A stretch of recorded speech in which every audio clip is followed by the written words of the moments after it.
Hello, everybody. Welcome back to the Classic Quest podcast. This is the show where we break down the classic hip hop albums track by track, give our thoughts and opinions on every single song. My name is Holden, Stephan Roy. I am your lady friend Bonnie. And today we are continuing our journey through Fugees, the score. Yeah. So this is part 2, meaning that you might want to go back and hit up part 1 if you haven't watched that yet, or if all your favorite jams are on this part of the album, you may as well run through us as we just keep watching. That's all I'm trying to say.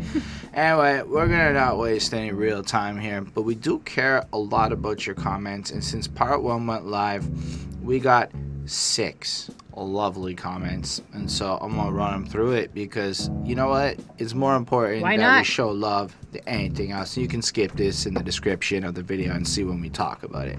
But the homeboy DJ Black Hurricane left a doozy of a comment, as always, a source of knowledge. Very cool. I really enjoy his comments a lot. Yeah. Zealots is an attack on Jeru the Damager. There's a video on YouTube where Jeru and Lauryn Hill are discussing black issues in America, and it got heated between the both of them because they weren't seeing eye to eye. I forgot what the debate was about. I haven't seen the video in years, but I remember it being quite verbally combative when they both laid their argument down. I'm pretty sure we watched that video before we recorded this because of this comment, and the subject was how whether or not you should just hate all white people off the jump was the subject of the video. Yeah. And Jeru's had his point, and then Lauren was trying to express her point, and then next dude was trying to just say everybody's right at the same time, and that it was a very emotionally charged video, but I could say that Jeru did not let Lauren speak very well. No, and he was very adamant, and I found some of his argument to be kind of anyways, I just kind of it didn't make sense what he was saying. He was saying one thing and then not contradicting himself the next second. I found a little bit, but he was very passionate, and he's got very strong values, and that's okay. I do appreciate his passion. I mean, I got where he was coming from in his argument. Yeah. It's not really, the world's changed since Jeru was back then. That's true. My real thoughts were he really didn't want to hear what Lauren had to say. I digress. Yeah. I imagine he's a kid of the 60s. So if you're growing up and seeing it was a very different world then, and it's still a different world, but it's a differenter world. Okay. But anyway, so then I strongly urge you guys to listen to Black Cowboys from Jeru's Damages 96 album Wrath of the Man, where he discusses Fugees in first verse, mainly Miss Hill, and the response to Black Cowboys is Zealot. He then proceeds in a later comment to say he got that order reversed and Zealots came first. So I said, well, then I will listen to that song after we record this review because it's, not as pertinent to get it done before. Check it out later.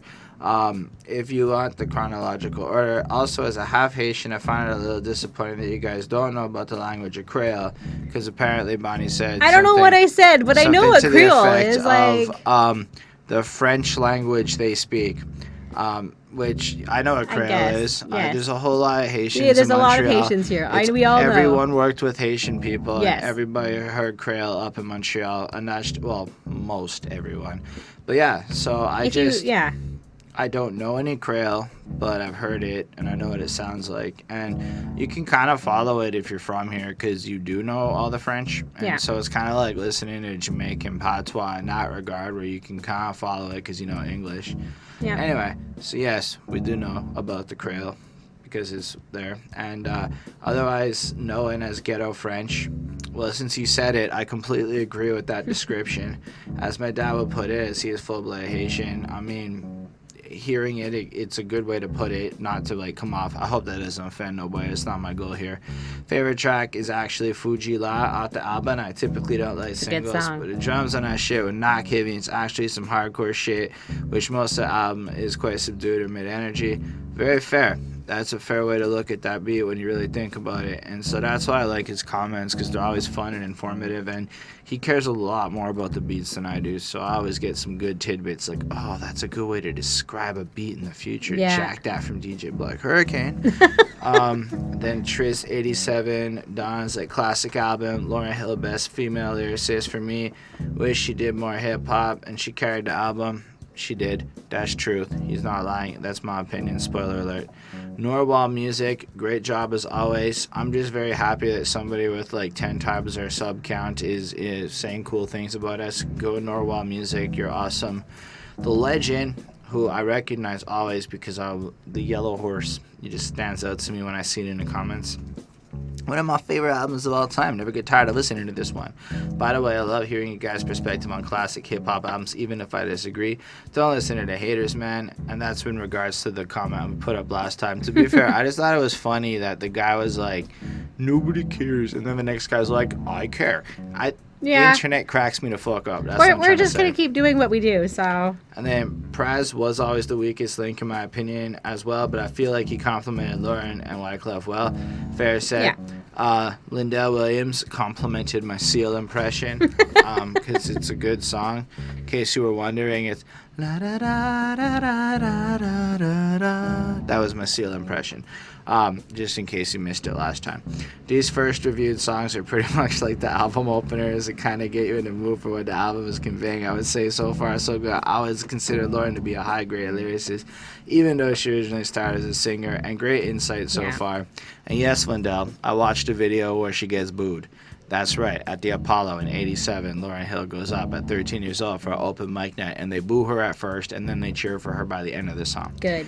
Then Dusty Clips. Okay, now you guys getting back to the classics. I'm going to say Death Certificate's a classic to a lot of people, just throwing it out there.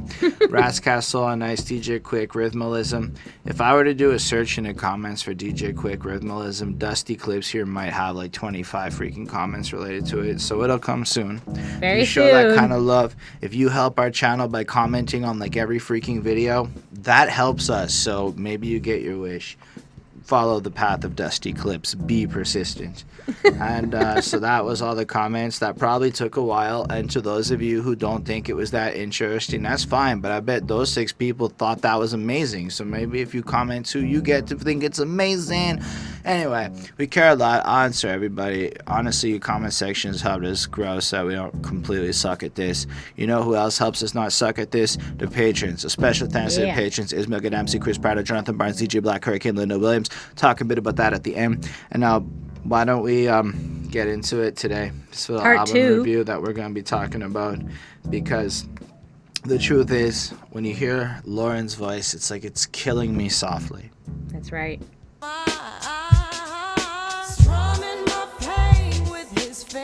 So, I think I was really into this song. And then I found out it's a cover.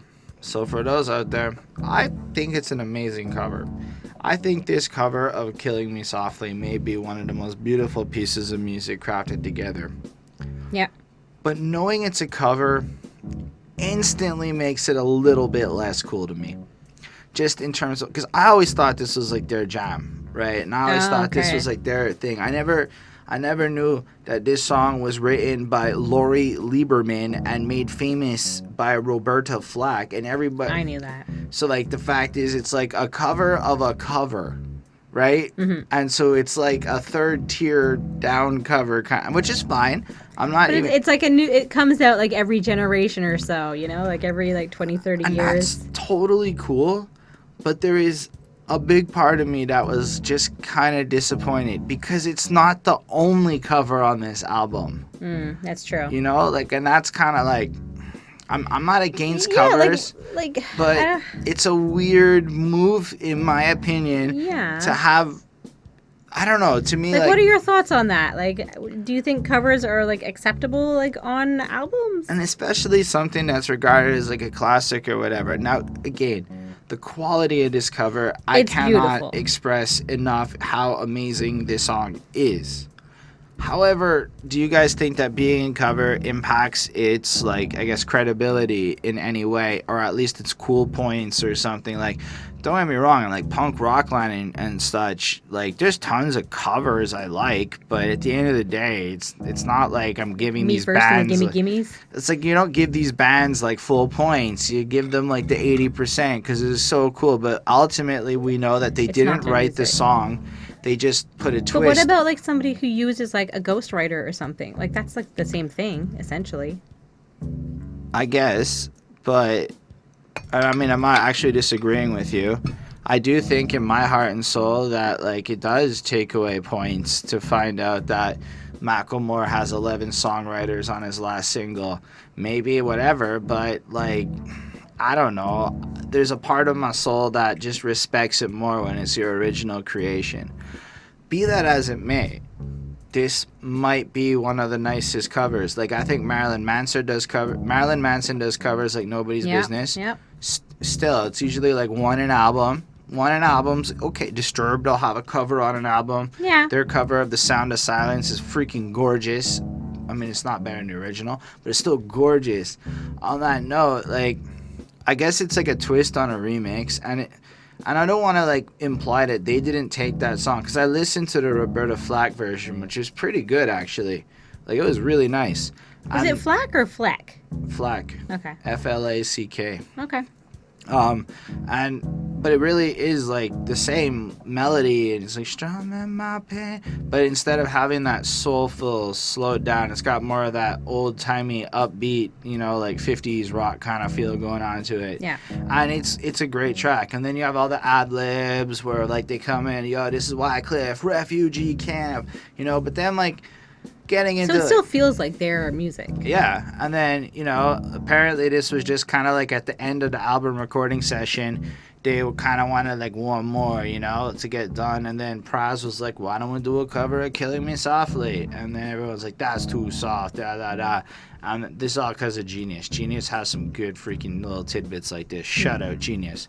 But for real, like, and then they just she just sang it, and then they just messed around with it, which it's cool, but I mean, the whole song's kind of about how you're relating to your heart and soul and the music of the song player, and he's strumming my pain with his fingers, singing my life with his words. It's that experience where we can all connect to it, and I'm certain that anybody watching this kind of a review can connect to music like that, is my assumption. All of you watching this review can feel that way, and you have songs like that where it's exactly that moment.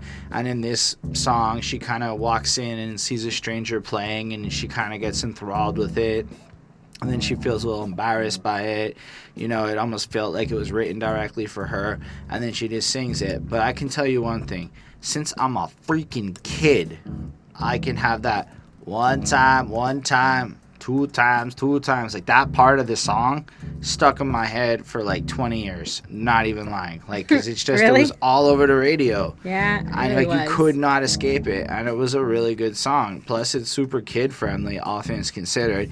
And how much hip-hop in the 90s on the radio was actually kid friendly, right? Like, yeah, I that's mean, true. I would say this is in that realm of hip-hop music. It's a little on the soulful side. Yeah. But yeah, then there's just singing and the woes, and otherwise it's very repetitious. But damn, is it one of the biggest earworms I have literally ever heard in my life.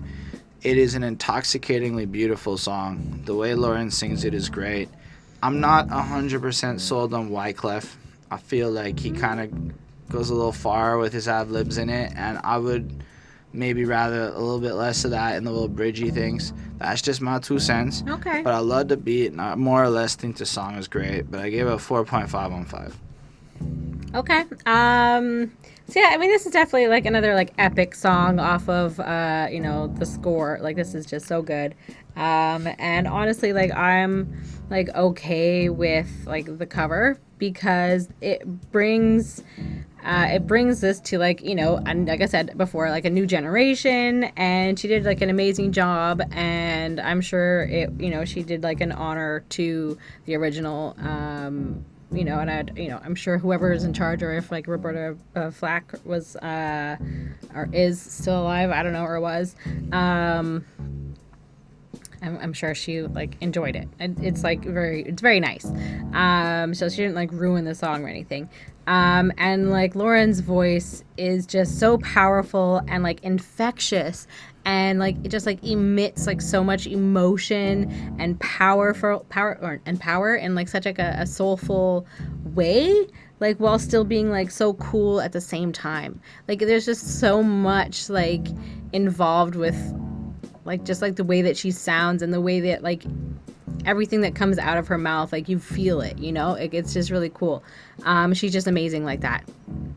And then, I mean, you know, after all of like the wonderfulness of the song, like the last like 10 seconds, like the skit and the story that was like starting from like the, you know, the earlier part, was still continuing with the guys talking, and it kind of ruins the song. Like it's like make a skit that's, you know, like 10 seconds separately, but don't like tack it on to like the end of like such a beautiful song. Like it just kind of ruins it. And like, you know, you're in like the moment or whatever. Like if you just wanted to listen to like just this song without the skit, you couldn't. Like, and then like, come on. So anyways, I gave it a 4.85 because it is just that good, but I took off some points because of the skit, honestly. Okay, but what if hypothetically, you could buy the single version of this song that doesn't have a skit on it, and then if you really just wanted to bump the track, you could put the single on, and then like if you want the album experience, that comes with the skits, right? So if you're going to be playing this from A to Z, the skits are like a part of the experience. Now I agree that they're kind of awkward in the realms of like you have the song on shuffle and like that, but like it just shouldn't. It should be like it should just encapsulate like just like that moment, just that song, and that just be like one thing, and then you know jump into like the skit, and you can have a separate track that's just like, you know, 10 seconds or whatever. Like it doesn't need, you know, and there are every song on this album ends in a skit. It was like I think every song did. Most of them. I'm not sure if all of them were. So that would most essentially double the track list, right? Yeah. I don't know. That seems like a weird move. I mean, I don't know. Like, I really don't know what the right choice is, but, like, it just feels like these skits kind of flow in thematically with the songs. And, again, it comes down to, are you listening to it as an album? Because as an album, the skits make totally sense the way they're layered in. Like, it just, I don't know. The single version, I get what you're saying.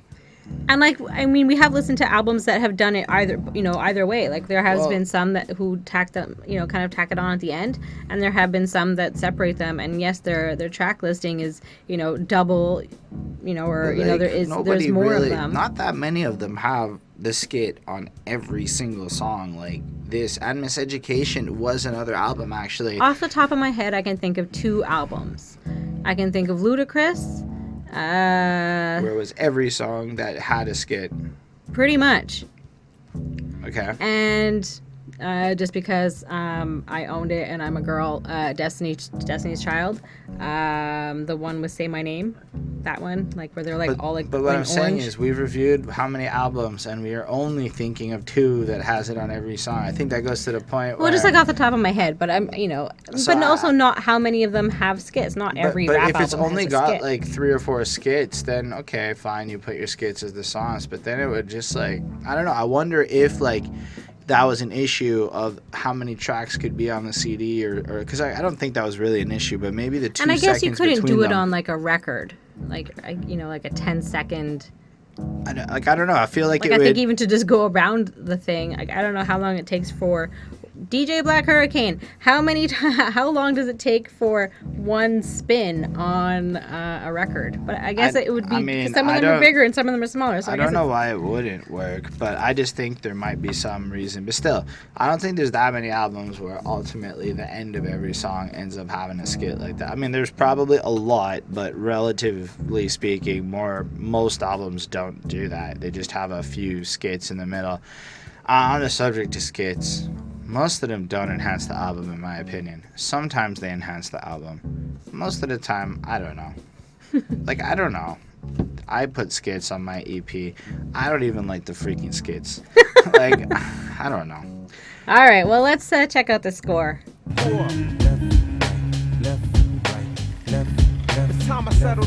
All right, Bonnie, you can go first this time.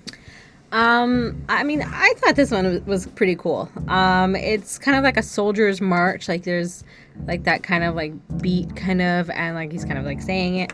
And Wyclef is basically owns this one. Like he's pretty sick on this one.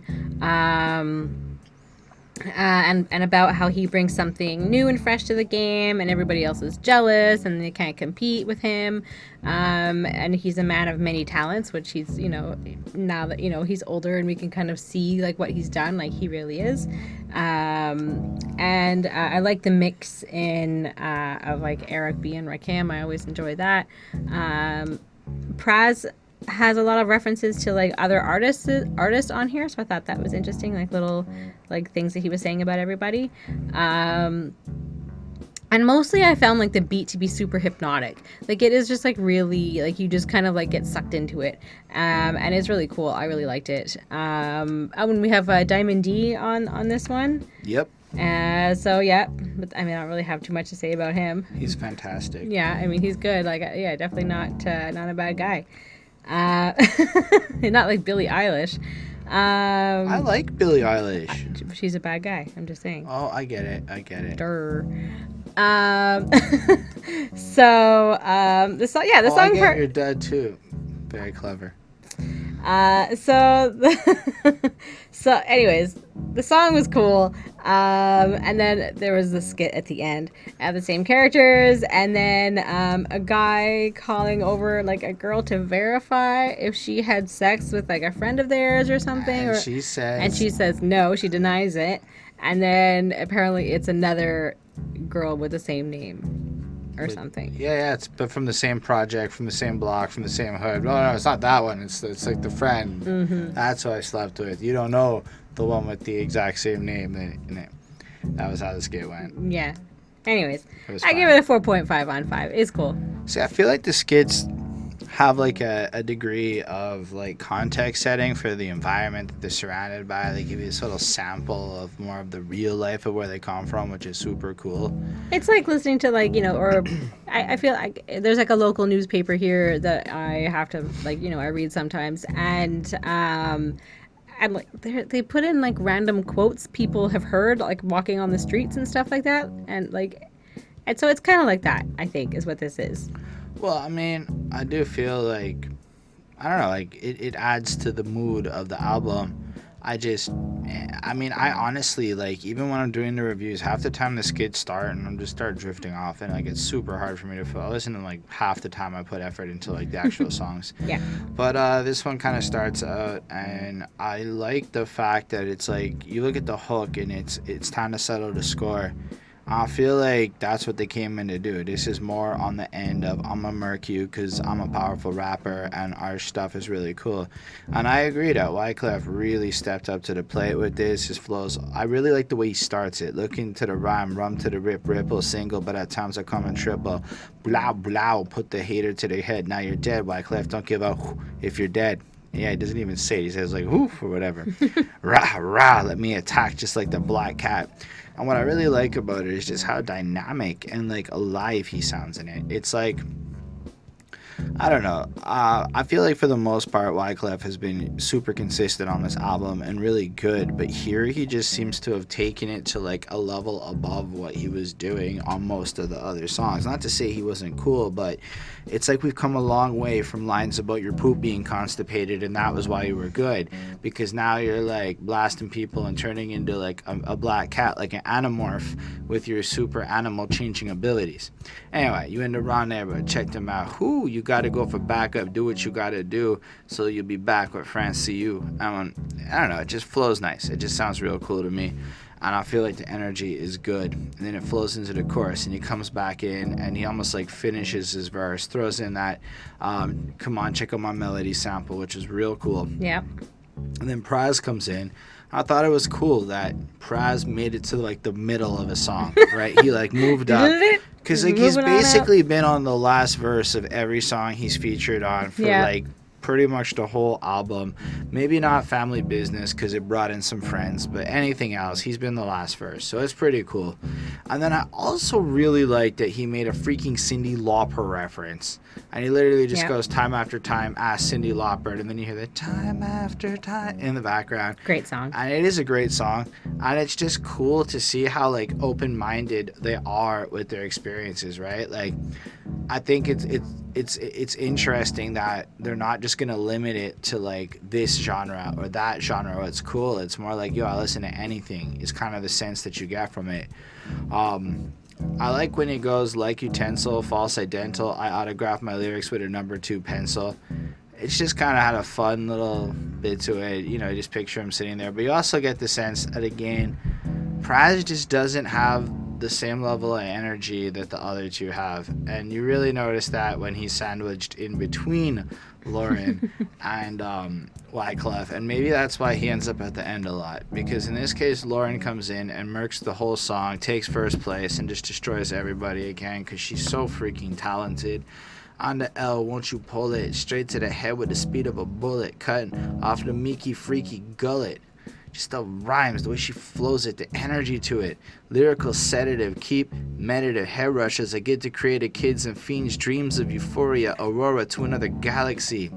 All that to be like, I'm freaking fresh, my lyrics is dope, and you're gonna get so freaking wrecked off my lyricism, you're gonna float off out of the Milky Way into some other galaxy. Ridiculously powerful.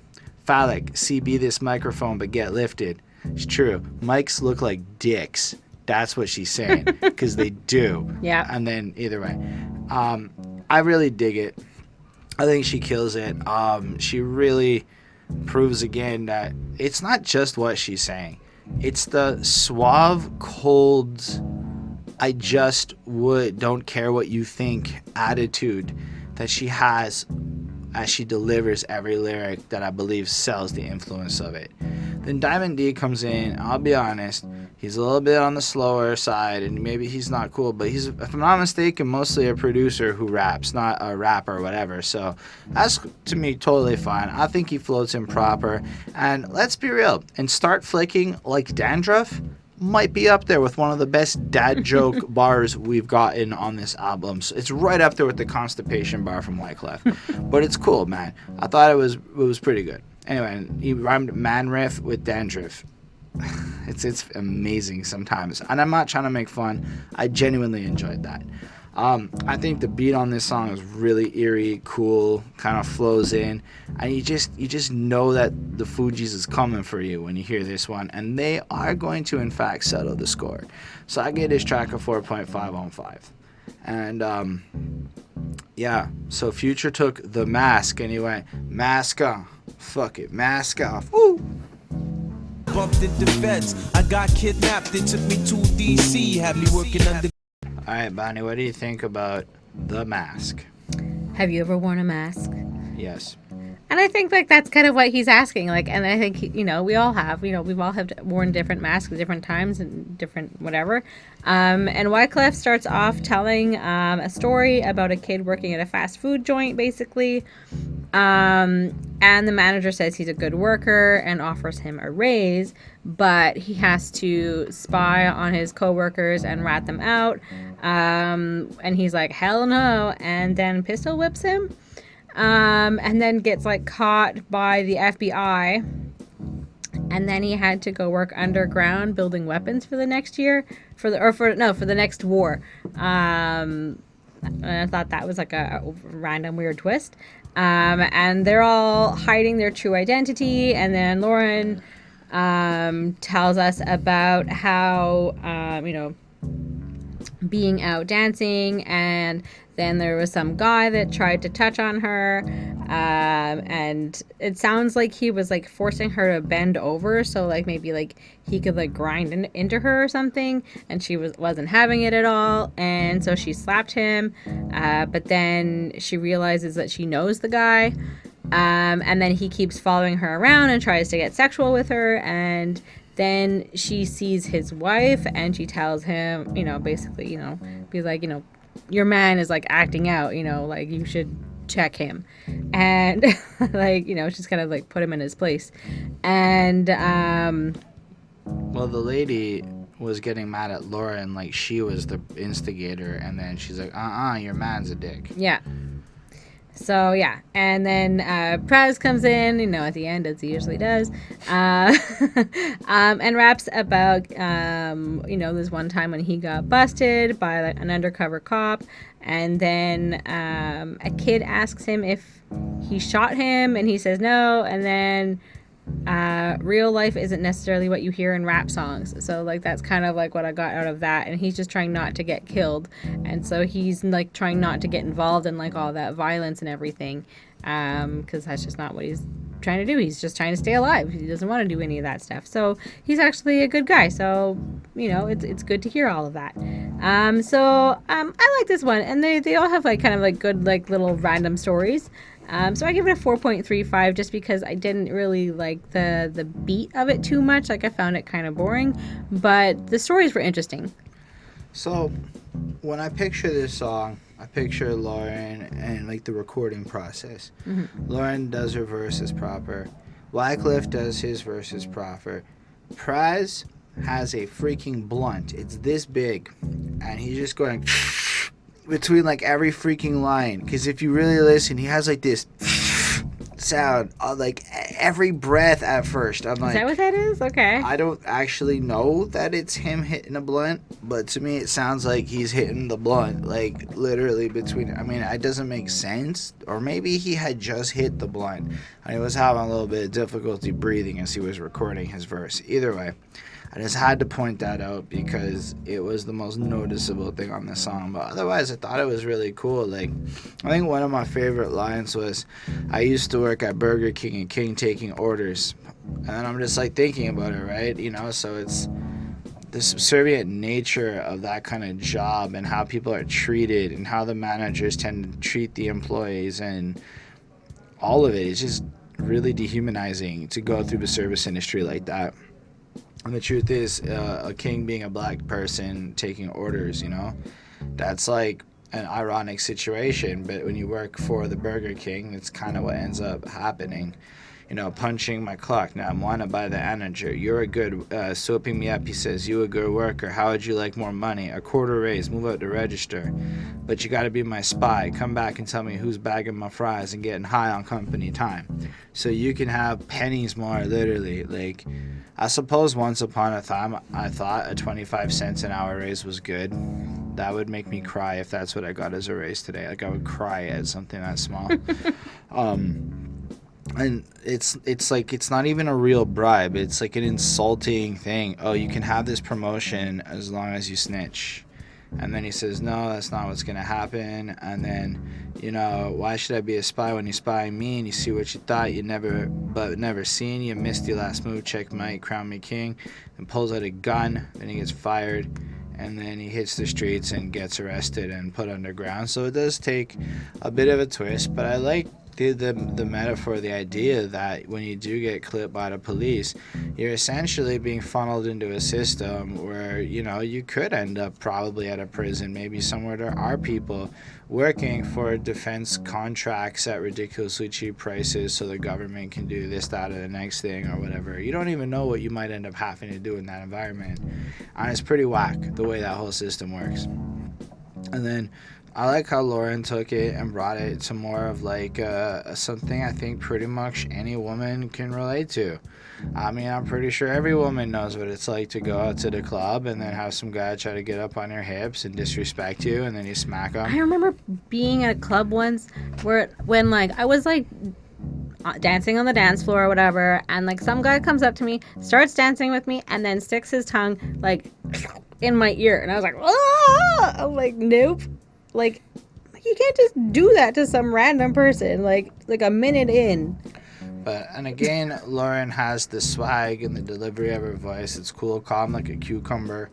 And it's pretty cool. And then Praz does his thing. And I kind of like how he kind of describes his little foray into crime until he realizes that this life isn't necessarily something he's interested in, because it's probably really scary to be in a moment where you have to pull a gun on somebody and then be in that situation. And while everyone might paint it a certain way in music, and while I do believe a lot of people are willing to do what they have to do, I don't know that it's a necessarily shameful thing to be unwilling to take that life in that moment.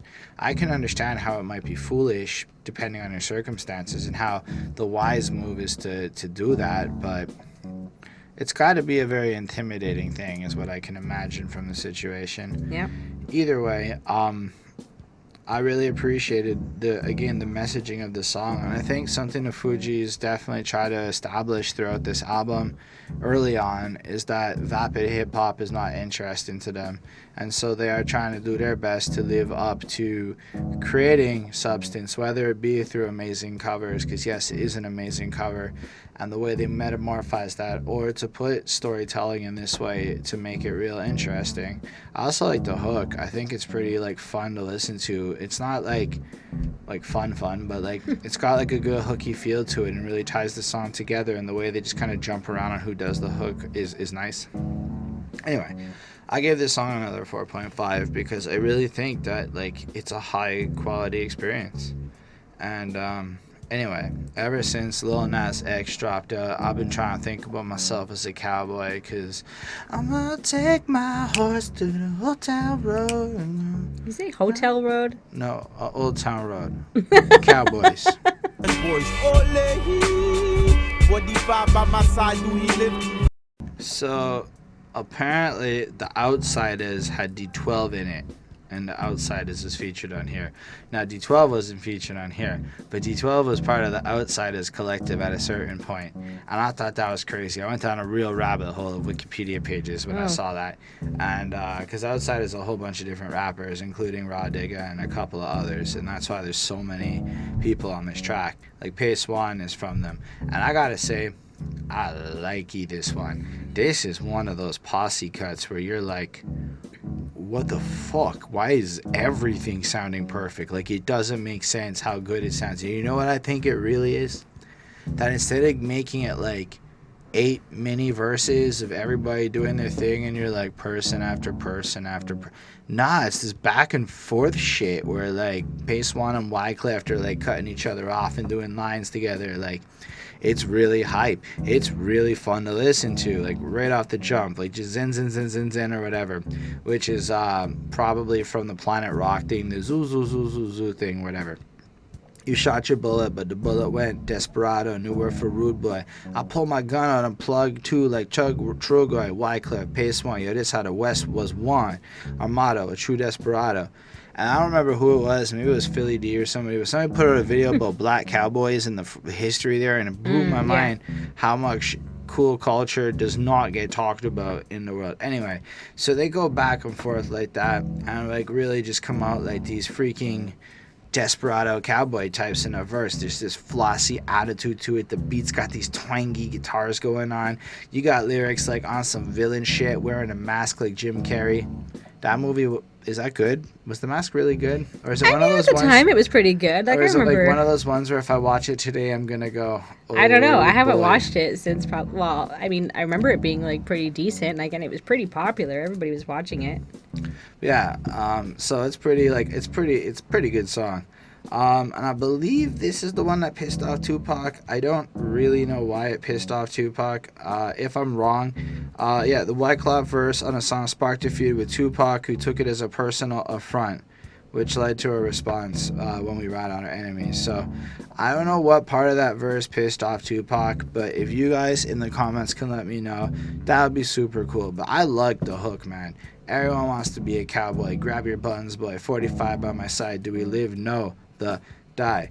I think if we think back to earlier on the album, the general attitude on that introduction is a lot of people running around with guns all pretending like they're cowboy, and it's kind of weird to him, this desire to be these types of things in general. And so in a sense, you almost feel like this song is kind of satirizing this tough guy image and this tough guy crap that's going on in the whole industry. Lauryn Hill and Raw Digga's verse, though, just brings it, of course, to a bigger level. Also, the music video is fun on this one. Everyone's all in this cowboy thing, and basically they're all wearing ponchos, and they're in a club, and so they get around some stuff. It was really fun. I don't know, man. I don't know that there's anything in, like, super awesome there, but, like, in the verse from, like, particular lyrics, it's just like more cowboy like. We make moves in stagecoaches. Rod Digger likes the roaches because there's marijuana. When you get to the end of the joint, that's a roach. If anyone approaches, we be like noches buenos, because buenos noches is good night in Spanish. And I compose a poem for the many gunslinger R&B singers perpetrating guns with 2 fingers, you know. And so again, you get that almost like tough guy observational point of view thing going on. And then Rod Digger's like, my style's perhaps one of the foulest, and hail large clouds of smoke through my chalice, bulking the stars and write rhymes for hours, the ghetto missy drinking whiskey sours. And I'm like, she's freaking good, man. Really, like, they just sound amazing. The rhymes are just as talented as anybody else on this track. I think, again, Lauren kills it. I like the fact that she brings up Ontario. That's very kind of her to remember our country, Canada. What's up? Well, I don't know if it's like, I mean, there are other places called Ontario. Let's just pretend it's Ontario, Canada. Anyway, it's a pretty cool one, man. It just kind of like ends. You know, I like how Rod Digger goes, I rock the doobie and Elle rocks the Nubian twists, you know, because of her hairstyle and whatnot. I thought that was pretty cool. Like, just they're coming at it from different fronts, but they're still pretty cool. Mm-hmm. And then Praz gets his homie Young Z, and they do their part, and it's pretty all right, man. I really thought it was fun to listen to. Again, I don't have a lot more to comment on that. Forté comes back and does the last verse, and I just kind of dig it. He's got lines like slick and sly with vigor, city streets hot like liquor, 21 guns saluting, shooting from the roof, and got nerve to mouth about it. And wait, you claim you moving, your whole style is loose, and we gonna sew it like it's cotton. You fail to recognize that everyone could get gotten. The bounty on your head says you're dead by mañana. And I like the part where he's kind of alluding to the fact that it's almost like if you really are all the things that you say you are, you're not invincible, and by just kind of selling yourself out like that, you're putting a serious target on your back and whatnot. I thought it was another solid verse. It ends up proper. I think as far as posse cuts goes, this is pretty next level. Like, it's pretty substantial of a track. I think it's one of the best ones on this album in a big way, and I gave it a 5 on 5. Wow, I can't even believe that. Anyways, so I don't know. I just like you didn't give like which one? Which one did I think it was? It was a cover. Oh, Killing Me Softly. You didn't give it was a cover. 5. Anyways, so I like the flow on this one. It's basically like, you know, they all want to be like cowboys and like have guns. Like that's kind of like what some of them are talking about. Like I find like this one was probably for me the first one that felt long on the album, like and kind of drawn out a little bit. And it's 5 minutes 24 seconds, so like it's on the longer end of things. I don't know, whatever. But yeah, I don't know. There was something about this one that just didn't really click with me. So that's why I was just like, I can't believe you gave it a 5. But, well, not, I can believe you gave it a 5. Because but it's a great song. It deserves a 5. I don't know what else there is to say. Yeah, and it's kind of slow, like a little bit, you know, but it just wasn't my favorite one on this album. I'll just say that. But it definitely is like the posse cut, you know, all their friends and whatever are there. And the end, the skit again, and it sounds like a bunch of guys like maybe in jail, because like we hear like, you know, some guy like kind of in like the forefront, like he's like talking to us or checking something, and then you hear like wailing and crying and stuff in the background, and you know, talking about like what's, you know, to come in the future, and kind of like sets up the next song a little bit. So for me, like it wasn't a banger, but it's hardly like a terrible song, so I gave it a 4 on 5. All right, well, the next one is another cover, as we talk about No Woman, No Cry. That's right. Little sister, don't shed no tears. So for the first time in my life, I listened to Bob Marley's No Woman, No Cry, like, properly, because I'll be honest with you, I recognize the talent of Mr. Marley, but I'm just not that into reggae music. And so, but it's summertime. I feel like it's like necessary to put it on like at least I've had once. People tell me that my whole life, and at the end of the day, I can appreciate the beauty in his music, but I've never once in my life been like, I want to put on a Bob Marley song. But I also felt like if we're going to talk about this cover, it would be rude to not listen to the original. So we I don't know what to say. It's another cover, but it is absolutely fantastic. Yeah. Like, they really do covers well, I think. I mean, from the songwriting point of view, Bob Marley wrote an amazing song, honestly, and as I understand it, the purpose of the song is to tell a lady not to cry, not to celebrate not having a lady, which is how younger me always understood the phrase, because it could be taken either way if you don't fully understand it. And I just think the way Wyclef sings it has like this little beauty to it. And then he changes one little part and he goes, and little Georgie would make the firelight as stolen cars passed through the night, and we'd hit the corner store for roots, paper, and brew. My drink's my only remedy for pain of losing family. And you just picture like these kids going there and just getting fucked up night after night. You know, roots, as I understand it, is Mary Jane, which is also marijuana. You know, brew and some paper to like, you know, do what you gotta do. And Yep. it's just kind of like taking it from Bob Marley's environment into his environment a little bit, but otherwise he just really sings it with this pain and this passion and this, I don't know, man. I really like, I think it's probably Wyclef's best performance on this album. Yep. Is this cover. Overall, the music's really good with it. I don't have a lot more to say because it's a cover. Yep. So, you know, going through all the lyrics and stuff doesn't really seem to make as much sense. It's the Bob Marley song. Everybody knows this song. Except you. Except me. Everybody else knows this song. And overall, I think it's a cool tribute. And I think that, like, if you're going to do a song like this, you have to do it right. And they accomplished that goal. I thought it was really beautiful to listen to. And it's another 4.5 on 5. Yeah. So, I mean, obviously, it's another Bob Marley cover. And sort of, he's kind of also touching on the fact that it's also about those who are no longer with us. And, you know, even though you may be missing part of, you know, or missing them, they're, you know, they're still a part of you, and everything's gonna be all right. And so yeah, it's kind of like a tribute to, like, you know, people who they've lost along the way.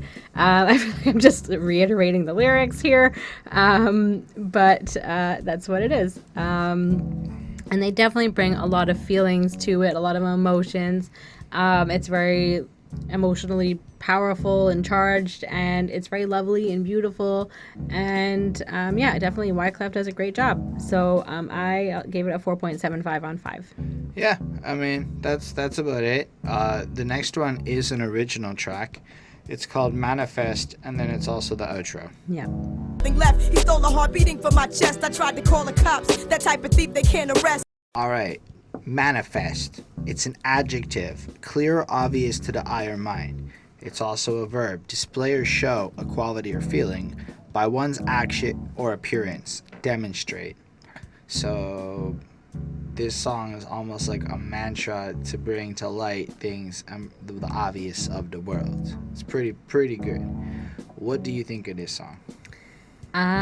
It's interesting. So this one is just sort of talking about like the different ways that they encounter death, which is pretty interesting. So Wyclef starts sort of sinful behavior, which, you know, could lead him down a bad road. So he has to be careful. You know, he's kind of getting into, you know, too much of like the ladies and things like that. Which is interesting because, you know, when all the truth comes out, we all know that, like, you know, him and Lauren were, you know, getting it on the side. But yeah, so things like that. And wait, where did Wyclef get the ladies? Hold on. Because, like, Wyclef starts off with this, like, feeling, and he was high, and he had Jesus Christ and Haile Selassie having a conversation, and then Christ took a sip of amaretto, passed it down the table, said, "Today I'll be betrayed by one of you 12 disciples. Give me a clue. Who could do this to you? The kid on the block who makes less money than you. Crooked cops put up. They'd offered him 30 pieces of silver. All he got to do is deliver the Savior." And I think he's kind of putting it out that even in your crew and whatever is going on in the world, you have this other side of things where, somebody is going to get clipped by the cops and snitch on you, or things like that might take place in the situation. My cup runs over, pass it down, guzzle up. The time has arrived, the prophecy will manifest. I saw death. I got scared, butterflies on my chest. Father, if possible, pass this cup before me. Yo, it's too late. I chose my destiny in Gethsemane. Because that's where Jesus is in the Garden of Gethsemane when he condemns himself to the fate and goes through the process of accepting. I believe that's where he goes to, my God, no. Anyway, he has a prayer or something in the Garden of Gethsemane. I can't remember specifically what happened, but it's the night before he died. It's probably like his last 24 hours of life. Okay. And so, in light of that, I get where Lauren's verse definitely implies a little bit of shade at possibly Wyclef there. But I don't see it in Wyclef's verses, I guess what I'm trying to say. Oh, maybe I'm just, implying it or whatever. Because, I don't know.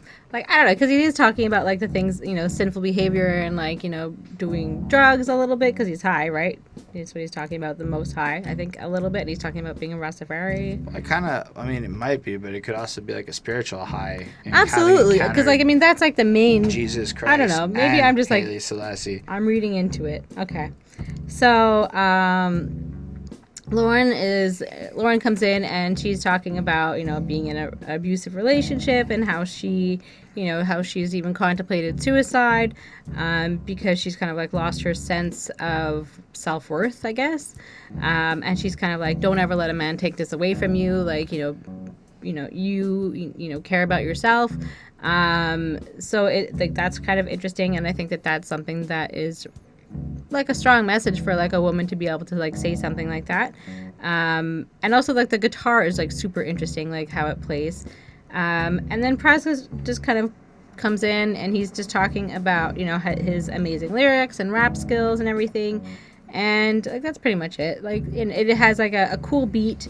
And then the skit at the end is some guy getting fucked up on drugs and then realizing I think he's I don't know. Well, he's telling a story of how he used to get high and how there's this one time he got high and his brother saw him in the bathroom and was just kicking him yo, mom's gonna get up and you're gonna get in trouble, yo, what the fuck, dude. And then it was this epiphany that it's really easy to kill your own, and it's really easy to kill the guy that's in your neighborhood or the person that looks like you. But they need to fight back the oppressor, so the people that don't look like that. He's saying that's what would impress them, is to fight back. So if you go kill basically the white dude who's knocking out, or you kill a cop, or you kill a guy that's the cable company, or you do something bold and radical in that regard, okay, that's impressive. But to go and just shoot one of your fellow men who's just there kind of going through the same thing as you, it's not quite the same thing. And then kind of pointing out that people will essentially take the systemic abuse only as long as they take it, and if you let them kick you 5 times, they're gonna kick you 5 times, and it's as much as you're willing to take it that you'll experience it. And then it transitions into just credits, and it just shouts out a bunch of people for a minute, and that part was whatever.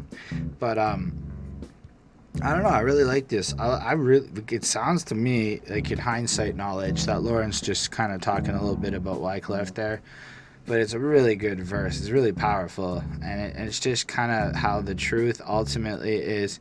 I feel like Wyclef comes to his moment of epiphany and realizing that because of perhaps of a certain lifestyle, if you leave risky, you can't necessarily trust anything. And it's if Jesus gets betrayed by one of his own, that could has happened to you as well.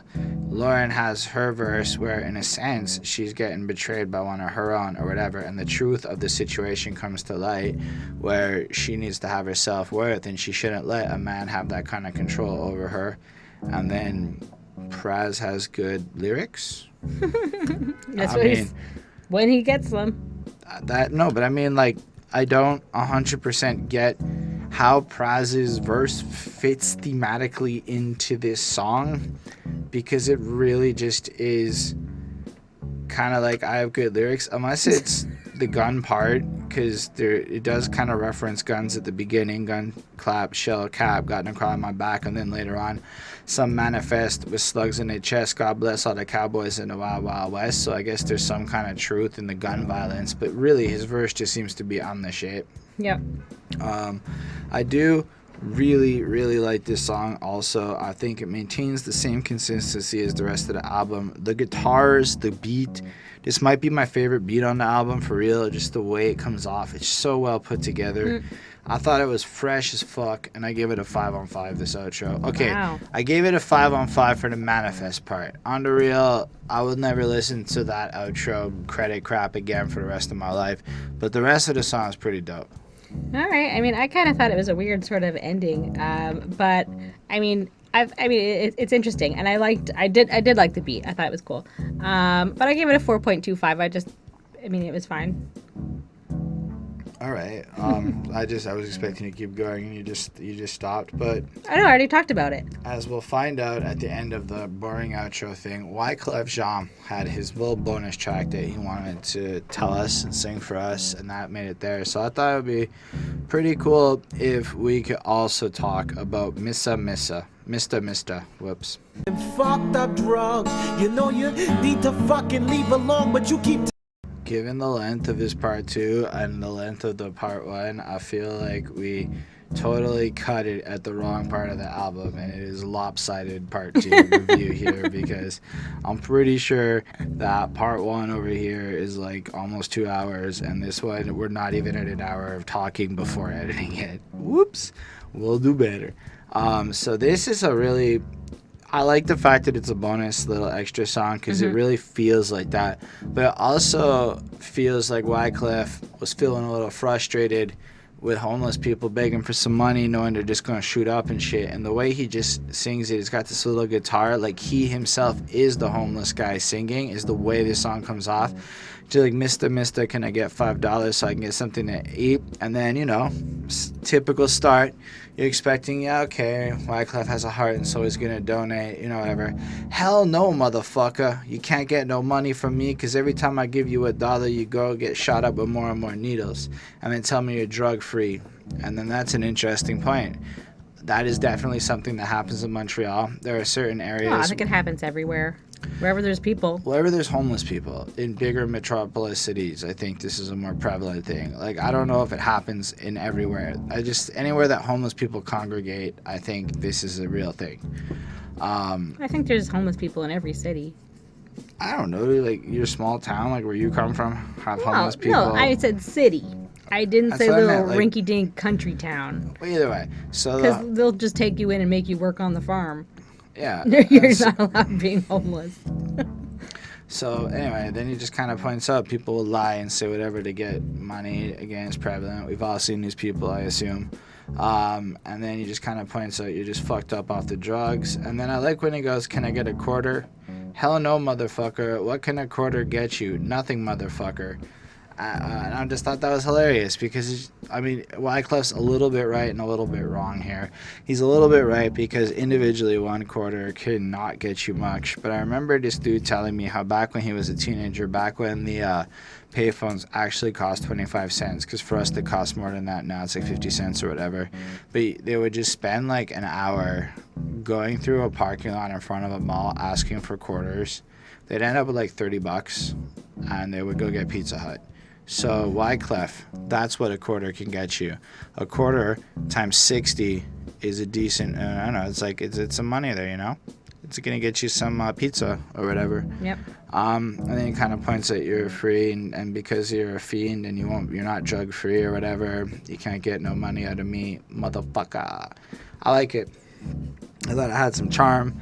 Thought it had some class. It is totally a more bonus stroke song in that vein, but it also does take an opportunity to just discuss a little thing that is probably a prevalent force in a lot of stuff, and we don't often hear anybody talk about homeless people on these albums in this kind of a way, or even this situation or this conversation. If anything, we're hearing about the crack dealer selling to these guys, not really the observer of the situation and almost the person who's donating to these people. Yeah. I thought it was a 4.25. Yeah. Same. It is basically just about like not helping. And he also makes it clear that he's not helping black people to get money for food. And just because he knows that maybe the guys that he knows are just spending it on drugs, and that's why you're not going to get any money from him. And I think that's kind of interesting, weird but interesting. So I also gave it a 4.25. Yeah, so I guess that brings us to the end of Fugees, the Score album. This is the big one, I think, where they had all the mega hits. I definitely think this album is a classic, like a real classic. Like, I think in 10 years, the sound of this album will stand up. I think in 20 years, the sound of this album will stand up. I think the way they approach the content doesn't date it. Like, it could come out this year and it would just be like this weird album that everyone's praising. Like, it has... Some of their references may be a little bit dated, but they even chose old references to kind of date them themselves. But you know what? Like, it has this distinction to it where what sounds like that we've really listened to. Yeah. And sometimes you come across it where it's just like, wow, and it works. I don't think there's a whole lot of people could pull it off, mostly because nobody else could be Lauryn Hill. Very true. It is truly a wonderful album. So I gave the whole thing a 4.615. I think it's one of the better albums we have reviewed here. And while stylistically, it will never really be my go-to because of my preferences and stuff, I do think that, like, if I have children and shit, they have to listen to this album, as part of their culture, because it's such a significantly amazing, well put together, well thought out project. And even the skits really serve to add tone, like, to the theme, to really, like, by the time you're done, like, you get the sense that life's a bit of a battlefield, but you can win. And by finding that peace within oneself and understanding yourself, and you choosing knowledge over other forces. And I think that's crazy cool. Wow, yeah. I give this a 4.54 on 5, so it's at 90.8%, so almost 91. So yeah, definitely a classic. It's like just really incredible. It's so soulful and so like pleasant to listen to, like overall. Like, there's really nothing that's bad about the album. Like, their flows are just lovely. And yet, like, they still have, like, such, like, a powerful message, and they still sound so cool and everything at the same time. And, like, Lauryn Hill is just, she's awesome. And, yeah, she's a really kick-ass woman. And, Wyclef, he's definitely cool. And then there's Praz. And he, like I said, I'm sure he's more of, like, the backstage kind, well, not, I guess backstage kind of guy. And that's cool, too. I'm sure he does amazing stuff there, too. Ghetto Superstar by Ghetto Superstar. Yeah. It's Praz. Yeah. It's a good song. It is a good song. That one. Yeah. Anyway. Anyways, it's a great album. Go check it out if you don't know it. And go check it out if you do know it, because there's a good chance that there's at least one or two of these songs that's going to be stuck in your head all week just because we put this review out. Mm-hmm. Let us know which one of them it is. Thank y'all for watching. Totally appreciate you being here with us, watching these reviews, leaving your comments, having little discussions with us. So if you do leave a comment, we can have a little discussion. Look forward to hearing what you have to say. Feel free to subscribe to the channel for more reviews. There will be more coming. Many, many more years of reviews to come. You can hit that like button if you liked it. How many? Many mics. Is it more like, I don't know how he says, like money? It's almost how he says it. Yeah, anyway. He says money too. Special thanks to the patrons: Ismail Gadamsi, Chris Prado, Jonathan Barnes, DJ Black, Hurricanes, Lindell Williams. They're super cool. They support us. They helped us get a new camera. Next week, I believe Lindell gets to tell us what albums to review. If for $1 or more a month you can show love and help us achieve greater things in life than being in our apartment over here in this room. Like, one thing we want to do is replace the ugly looking sheets with cliche looking sound panels, so it looks clichéer in here for y'all. Yay. So expect that to come in the next while once we get around to it, because it's not like it's expensive, but it's also superfluous because the sound is controlled pretty well in the room, so it would really just be aesthetic purposes. I digress. Maybe just instead of like these ugly things. Yeah. Anyway, thank y'all for being here. It's truly amazing. I got music coming out myself that I make. You can check that out on the channel. And I look forward to the next time that we're all together. You, your lady friend Bonnie, you person watching this video. Mm-hmm. Have a great night. Bye, guys. Bye. Okay, you need to cut all of that.